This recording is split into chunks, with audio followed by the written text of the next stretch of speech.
Himachal cabinet के बड़े फैसले, सोलर प्रोजेक्ट पर सब्सिडी देगी सरकार, मल्टीटास्क वर्कर का 500 बढ़ाया मानदेय। हिमाचल पर्यटन निगम कार्यालय धर्मशाला शिफ्ट करने को दी मंजूरी। हिमाचल कांग्रेस के संगठन को बनाने में हो रही देरी पर बोली प्रतिभा सिंह, हम तो बार बार कहते थक गए, हाईकमान की तरफ से हो रही देरी। विधायक सुरेंद्र शौरी ने कांग्रेस पर कसा तंज, बोले आपदा में सहयोग की जगह भागे सरकार के 2 मंत्री। शराब का ठेका खोलने के खिलाफ ग्रामीणों का आक्रोश, चौथे दिन भी धरना प्रदर्शन जारी। पांवटा साहिब में खनन ट्रालों पर पुलिस ने कसी नकेल, 20 ट्राले किए जब्त। हिमाचल में कल हजारों अभ्यर्थी देंगे HPS और UGC नेट की परीक्षा, प्रशासन ने की तैयारियां पूरी।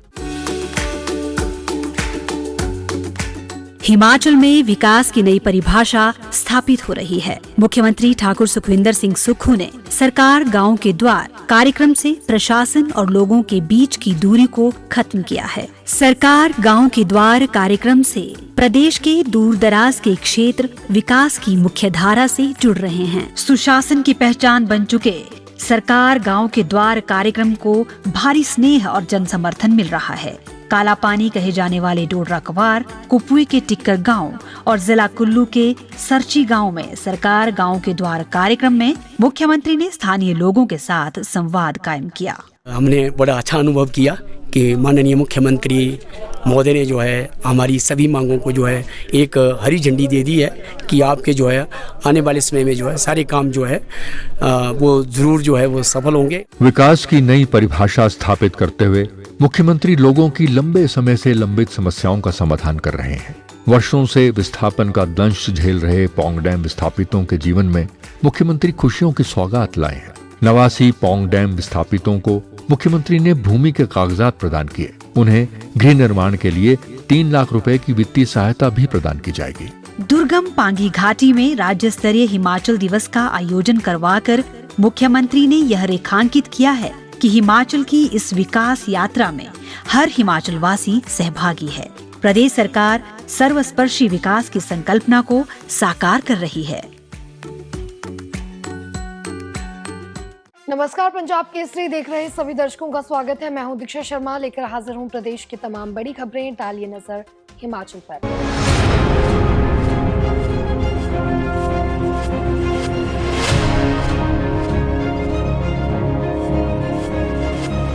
पहली खबर का रुख करते हैं। हिमाचल कैबिनेट मीटिंग में आज कई बड़े फैसले लिए गए। प्रदेश पर्यटन विकास निगम यानी कि HPTDC कार्यालय को शिमला से धर्मशाला शिफ्ट करने को मंजूरी मिल गई है। वहीं कैबिनेट ने लोक निर्माण विभाग के बहुउद्देशीय कर्मियों का मानदेय 5,000 रुपए से बढ़ाकर 5,500 रुपए प्रतिमाह करने को मंजूरी प्रदान की है, जिससे लगभग 5,000 कर्मचारी लाभान्वित होंगे। कैबिनेट ने पात्र गैर सरकारी डेयरी सहकारी समितियों को दूध की आपूर्ति करने वाले किसानों के लिए दूध प्रोत्साहन योजना शुरू करने का भी फैसला लिया है, जिसके तहत डायरेक्ट ट्रांसफर बेनिफिट यानी कि DBT मोड के माध्यम से दूध उत्पादकों को 3 रुपए प्रति लीटर की सब्सिडी प्रदान की जाएगी। कैबिनेट में जिला पुलिस देहरा की पुलिस लाइन में विभिन्न श्रेणियों के 101 पदों को सृजित करने और भरने का भी फैसला लिया गया। स्वरोजगार को प्रोत्साहित करने और परंपरागत ऊर्जा स्रोतों पर निर्भरता कम करने के लिए राज्य मंत्रिमंडल ने सौर ऊर्जा परियोजनाओं की स्थापना के लिए ब्याज का अनुदान के प्रावधान को मंजूरी दी है। इस पहल के तहत जनजातीय क्षेत्रों में 100 किलोवाट से 1 मेगावाट तक की सौर परियोजनाओं के लिए 5% ब्याज अनुदान प्रदान किया जाएगा, जबकि गैर जनजातीय क्षेत्रों में 250 किलोवाट से 2 मेगावाट क्षमता वाली परियोजना के लिए 4% अनुदान दिया जाएगा। मंत्रिमंडल ने प्राकृतिक आपदाओं की स्थिति में मानव जीवन और संपत्ति को बचाने के लिए प्रभावी प्रतिक्रिया सुनिश्चित करने के लिए राज्य की प्रत्येक 3,645 पंचायतों में पंचायत आपातकालीन प्रतिक्रिया केंद्र स्थापित करने को भी अपनी सहमति जताई है। बढ़ते हैं अगली खबर की ओर। हिमाचल कांग्रेस संगठन के गठन में देरी से जुड़े सवाल पर प्रतिभा सिंह ने कहा कि संगठन तय करना हाईकमान का काम है। हम कई बार हाईकमान से जल्द संगठन बनाने की गुहार लगा चुके हैं। संगठन के बगैर पार्टी बहुत पीछे जा रही है। प्रतिभा सिंह ने कहा कि हिमाचल में आगामी दिनों में पंचायत चुनाव भी होने जा रहे हैं और इसलिए संगठन का गठन जल्दी होना चाहिए। क्या बोली प्रतिभा सिंह, आइए सुनिए। हमने तो हमारा काम नहीं है कि डिसाइड करना, इवेंचुअली इसको हाईकमांड ही डिसाइड करता है। हमने बार बार कितनी बार रजनी पाटिल जी यहाँ आई है, उनसे भी आग्रह किया है, सभी का व्यू पॉइंट उन्होंने लिया है, सबसे बातचीत की है, सबकी नाराजगी भी उन्होंने सुनी है। अब ये काम उनका है कि किस तरीके से वो हमारी बात हाईकमांड के समक्ष रखती है और क्या वो डिसाइड करते हैं। होना तो बहुत पहले ये काम चाहिए था, पर अभी भी इसको हम इसका एक रूपरेखा नहीं दे पाए हैं। मैं बार बार उनसे फोन पे भी आग्रह करती हूँ, बार बार वो जब आए तब भी सभी कार्यकर्ताओं ने कहा कि हमारी संगठन बहुत फुट पीछे जा रही है और हम चाहते हैं कि जल्दी से जल्दी मजबूत संगठन तैयार हो ताकि हम काम करना शुरू करें। अब हमारे पंचायत के इलेक्शन भी बहुत नजदीक आ चुके हैं, इसलिए भी लोग बहुत वरिड और चिंतित हैं, क्योंकि उसमें भी हमें किसी न किसी को उतारना होगा। तो ये काम संगठन का होता है कि किसको आपने चुनना है, किसको आगे करना है। तो इससे सभी के मन में है कि जल्दी ये कार्य होना चाहिए और मुझे उम्मीद है कि जिस तरीके से रजनी जी कह के गई है, उन्होंने कहा है कि मैं हाईकमांड से बात करूंगी और अगर वो बुलाएंगे इसके बारे में तो हम जाकर उनसे भी दोबारा बात करने को। बंजार विधानसभा क्षेत्र के विधायक सुरेंद्र शौरी ने कुल्लू में पत्रकार वार्ता की। इस दौरान उन्होंने कहा कि आपदा के कारण बंजार और सैंज घाटी में करोड़ों का नुकसान हुआ है, जिससे कि आम जनता को मुश्किलों का सामना करना पड़ रहा है। उन्होंने कहा कि जब क्षेत्र में आपदा आई थी तो उस दौरान प्रदेश सरकार के 2 मंत्री बंजार दौरे पर थे, लेकिन वह आपदा की घड़ी में लोगों के बीच जाने की जगह वहां से भाग गए। विधायक सुरेंद्र शौरी ने आरोप लगाया है कि सैंज में बादल फटने से हुए नुकसान की राहत राशि प्रभावितों को अभी तक नहीं मिली है। इसके अलावा पंडोह डैम में बहकर आई लकड़ियों की भी जांच होनी चाहिए। क्या बोले विधायक, सुनिए। हमारे पूरे जिले के अंदर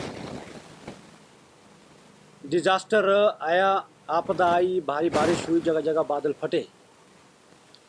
मैं उस दिन देख रहा था कि जिस दिन आपदा आई और सोशल मीडिया में एकदम वायरल हो गया कि जगह जगह बादल फटे हैं, उस वक्त हिमाचल प्रदेश सरकार के 2 मंत्री बंजार में थे और जो माननीय मंत्री कृषि मंत्री चंद्र कुमार जी, तकनीकी शिक्षा मंत्री राजेश धर्माणी जी, और चारों तरफ मालूम था कि डिजास्टर आया। तीर्थन में बादल फटा, जिब्बी में बादल फटा, सैंज वैली में आपदा आई, लोग बह गए, गड़सा वैली में और आपके मणिकर्ण वैली में।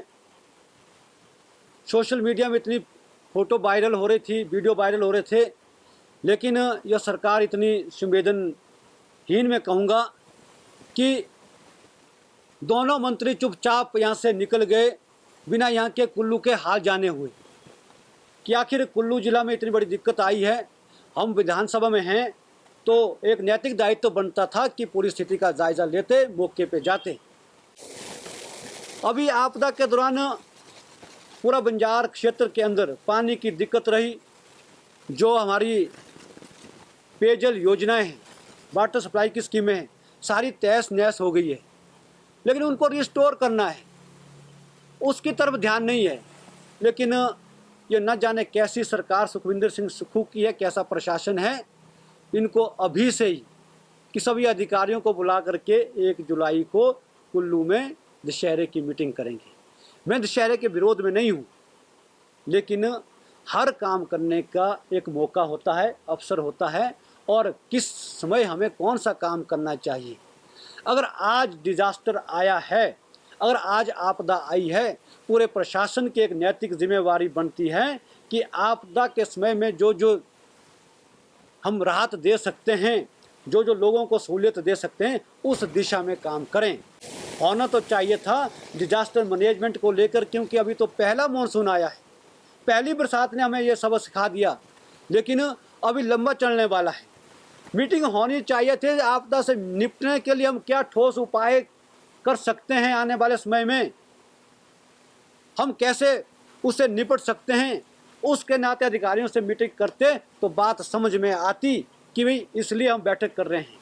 लेकिन हमारा जिला का प्रशासन चिट्ठी भेज रहा है हमें कि आप आइए, 1 तारीख को हमें दशहरा अक्टूबर में मनाना है, उसकी मीटिंग करनी है। मैं समझता हूँ कि भाई अफसरों को आपदा से निपटने के लिए जो निर्देश आज होने चाहिए वो निर्देश क्या हो रहे हैं कि अक्टूबर में दशहरा आएगा, आपको झांकी बनानी है, आपको प्रदर्शनी लगानी है, आपको ये तैयारी करनी है। अधिकारी क्या करेंगे? इसलिए मैं कहना चाहूँगा कि प्रशासन को ये गैर जिम्मेदार जना आपका व्यवहार, आप कैसे इस प्रदेश को और देश को, जिले को चला रहे हैं। मौके परिस्थितियों के हालात को समझिए, आज लोगों को क्या ज़रूरत है। जिला बिलासपुर के झंडूता उपमंडल की सुनहानी ग्राम पंचायत के बरड गांव में खुले शराब के ठेके के खिलाफ ग्रामीणों का गुस्सा थमने का नाम नहीं ले रहा। बुधवार सुबह शुरू हुआ धरना प्रदर्शन आज चौथे दिन भी जारी है, जिसमें ग्रामीण ठेके को तत्काल हटाने की मांग कर रहे हैं। ग्रामीणों का कहना है कि ठेका जिस स्थान पर खोला गया है उस रास्ते से रोजाना स्कूली बच्चे, छात्राएं और महिलाएं गुजरती हैं, जिससे उनकी सुरक्षा और सामाजिक माहौल पर खतरा मंडरा रहा है। क्या कहना है लोगों का, देखिए इस रिपोर्ट में। ये विरोध प्रदर्शन करती महिलाएं जिला बिलासपुर के झंडूता उपमंडल की सुहानी के बरड़ गांव की हैं, जो लगातार 4 दिनों से शराब के ठेके बंद करने की मांग उठा रही हैं। दरअसल यहां पर शराब के खुले नए ठेके से महिलाओं ने 4 दिनों से सरकार और प्रशासन के खिलाफ मोर्चा खोला है। महिलाओं का आक्रोश 7वें आसमान पर है। इस प्रदर्शन में बड़ी संख्या में महिलाएं, बुजुर्ग, युवा और स्थानीय लोग शामिल हैं, जो शराब ठेके के स्थान को लेकर गहरी नाराजगी जता रहे हैं। ग्रामीणों का कहना है कि ठेका जिस स्थान पर खोला गया है वो स्कूल जाने वाले मुख्य रास्ते के निकट है। इस रास्ते से रोजाना स्कूली बच्चे, छात्राएं और महिलाएं गुजरती हैं, जिससे उनकी सुरक्षा और सामाजिक माहौल पर खतरा मंडरा रहा है। विनम्र हाथ जोड़कर प्रार्थना रहेगी कि कृपया ये जो यहाँ बरड में नए अभी ठेका खुला है, कृपया इसको जल्द से जल्द बंद करने की जो कृपा करें, क्योंकि हमारी पंचायत में ऑलरेडी जो है एक ठेका खुला है। सरकार से विनम्र हाथ जोड़कर निवेदन है कि यदि हमें आप रोजगार देना ही चाहते हैं, ये तो हमारे युवाओं के प्रति कुछ सोचना ही चाहते हैं, तो ये सोचिए कि कुछ फैक्ट्री खोलिए, जिसके कारण हमारे जितने भी हमारे समाज में, हमारे गांव में, हमारे प्रदेश में जितने भी बेरोजगार युवा हैं, उनके लिए एक रोजगार का जो है वो स्रोत बने। तो ऐसे में आप जगह जगह 2 किलोमीटर के दायरे में इनको परमिशन दे रहे हैं कि ठेका खुल जाए, कि ये खुल जाए। तो आप ही सोच लीजिए कि हमारे जो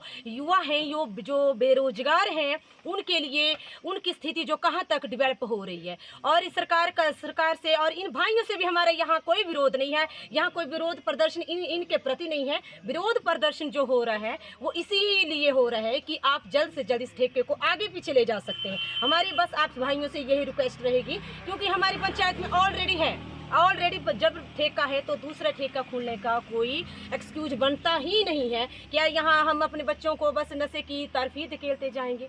क्या आप नहीं समझ रहे हैं? इन भाइयों को पता भी होना चाहिए कि यहाँ तो इतना तो आपने भी थोड़ा रखना ही था कि हमारी पंचायत में जब एक ठेका खुले 2 किलोमीटर के दायरे में आप इतना खोल रहे हैं, तो 2 किलोमीटर के दायरे में पता नहीं कहाँ के लोग जो हैं यहाँ आएंगे, कहाँ हमारी बहू बेटियाँ, हमारी बच्चे हैं यहाँ पर, तो कितना माहौल बिगड़ेगा, ये आप सभी को पता होना चाहिए। तो फिर से नारी शक्ति। युवक मंडल के प्रधान लखविंदर सिंह ने कहा कि हमारी मांग स्पष्ट है कि शराब ठेका पूरी तरह बंद होना चाहिए। ये हमारी युवा पीढ़ी को गलत रास्ते पर ले जाएगा। हम प्रशासन से तुरंत कार्रवाई की मांग करते हैं। युवक मंडल प्रधान बर्ड, हम सब ग्रामवासियों की एक ही मांग है कि ठेके को तुरंत से तुरंत और जितना जल्द हो सकता है बंद किया जाए पूर्ण रूप से। इससे हमारी युवा पीढ़ी के ऊपर काफ़ी दुष्प्रभाव पड़ेंगे और हमारी माताएं, बहनें जो सुबह 7 बजे से लेकर रात 10 बजे तक धरना स्थल पर बैठी हैं, प्लीज़ उनके बारे में सरकार को कुछ ना कुछ सोचना चाहिए और ठेके को तुरंत प्रभाव से बंद करना चाहिए।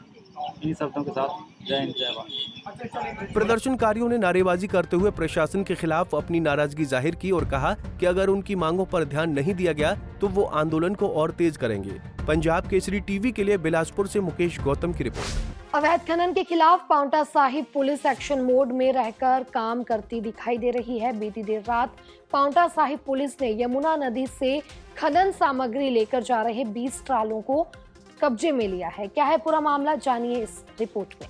उत्तराखंड और हरियाणा की ओर से जा रही अवैध खनन सामग्री के भरे ट्रकों पर पांवटा साहिब पुलिस ने देर रात बड़ी कार्रवाई अमल में लाई है। एसपी सिरमौर NS नेगी के निर्देश पर गठित विशेष टीम ने यमुना नदी के खनन सामग्री लेकर जा रहे 20 ट्रकों को कब्जे में लेकर पावटा थाना लाया है। पुलिस की सख्त कार्रवाई से ट्रोला चालकों में हड़कंप मच गया है। वहीं स्थानीय निवासी हरजीत सिंह, जो लंबे समय से इन ट्रोलों की तेज रफ्तार और अवैध खनन के खिलाफ आवाज उठा रहे थे, ने राहत की सांस ली है। उन्होंने कहा कि हमने कई बार प्रशासन को अवगत कराया था, लेकिन ये ट्रोले रिहायशी इलाकों में तेज गति से दौड़ते हैं, जिससे बच्चों और बुजुर्गों की जान को खतरा बना रहता है।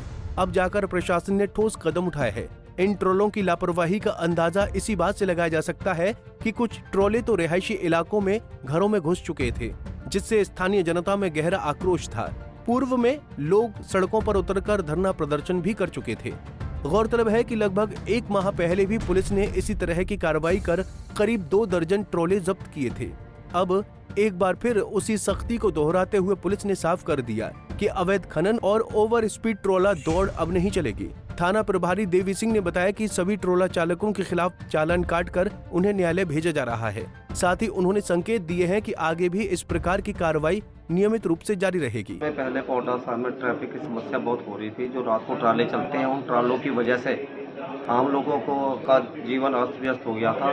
लेकिन पिछले दिनों पुलिस ने कुछ ट्रालों को जब्त किया, पकड़ा गया था और पकड़ के उनके ऊपर कार्रवाई की गई थी। तो लोगों को, ग्रामीणों को बहुत ज़्यादा राहत मिली थी। अभी पिछली रात भी प्रशासन ने कई ट्रालों को पकड़ा है और उन्हें पकड़ने के बाद जो उन्हें रोका गया है, जिससे ट्रैफिक की समस्या में और सुधार हुआ है। तो हम चाहते हैं कि इसी तरह प्रशासन कार्य करता रहे और ताकि आम लोगों को, ग्रामीणों को, स्कूल के बच्चों को और जितने भी हैं सुबह शाम चलने वाले हैं, उनको रोड पे दिक्कत ना आए। तो प्रशासन ने बहुत अच्छा काम किया है। धन्यवाद। पंजाब केसरी टीवी के लिए पावटा साहिब से रोबिन शर्मा की रिपोर्ट। हमसे जुड़े रहने के लिए हमारे YouTube चैनल को सब्सक्राइब करें और नई वीडियो की नोटिफिकेशन के लिए बेल आइकॉन को दबाएं। अगर आप ये वीडियो Facebook पर देख रहे हैं तो लाइक जरूर करें और ज्यादा से ज्यादा शेयर करें। इसी तरह के और भी अपडेट्स के लिए फॉलो करें हमारा Instagram पेज हिमाचल में कल हजारों अभ्यर्थी HPS की परीक्षा देंगे, जिसे लेकर प्रशासन की तरफ से तैयारियां जो हैं वो पूरी कर ली गई हैं। बता दें कि इस परीक्षा को लेकर विवाद भी चल रहा था, क्योंकि प्रशासनिक सेवा परीक्षा और राष्ट्रीय स्तर की UGC नेट परीक्षा एक ही दिन यानी कि 29 जून को है और अभ्यर्थियों ने मांग की थी कि परीक्षा की तिथि में बदलाव किया जाए। हालांकि ऐसा कुछ भी नहीं हुआ और दोनों परीक्षाएं कल ही होंगी। अब देखना यह होगा कि दोनों परीक्षाओं को एक ही दिन में किस तरह से मैनेज किया जाएगा और कितने अभ्यर्थी HPS की परीक्षा देंगे और कितने UGC नेट की। आज के इस बुलेटिन में इतना ही। कल आपसे फिर मुलाकात करेंगे। तब तक आप बने रहिए पंजाब केसरी हिमाचल के साथ।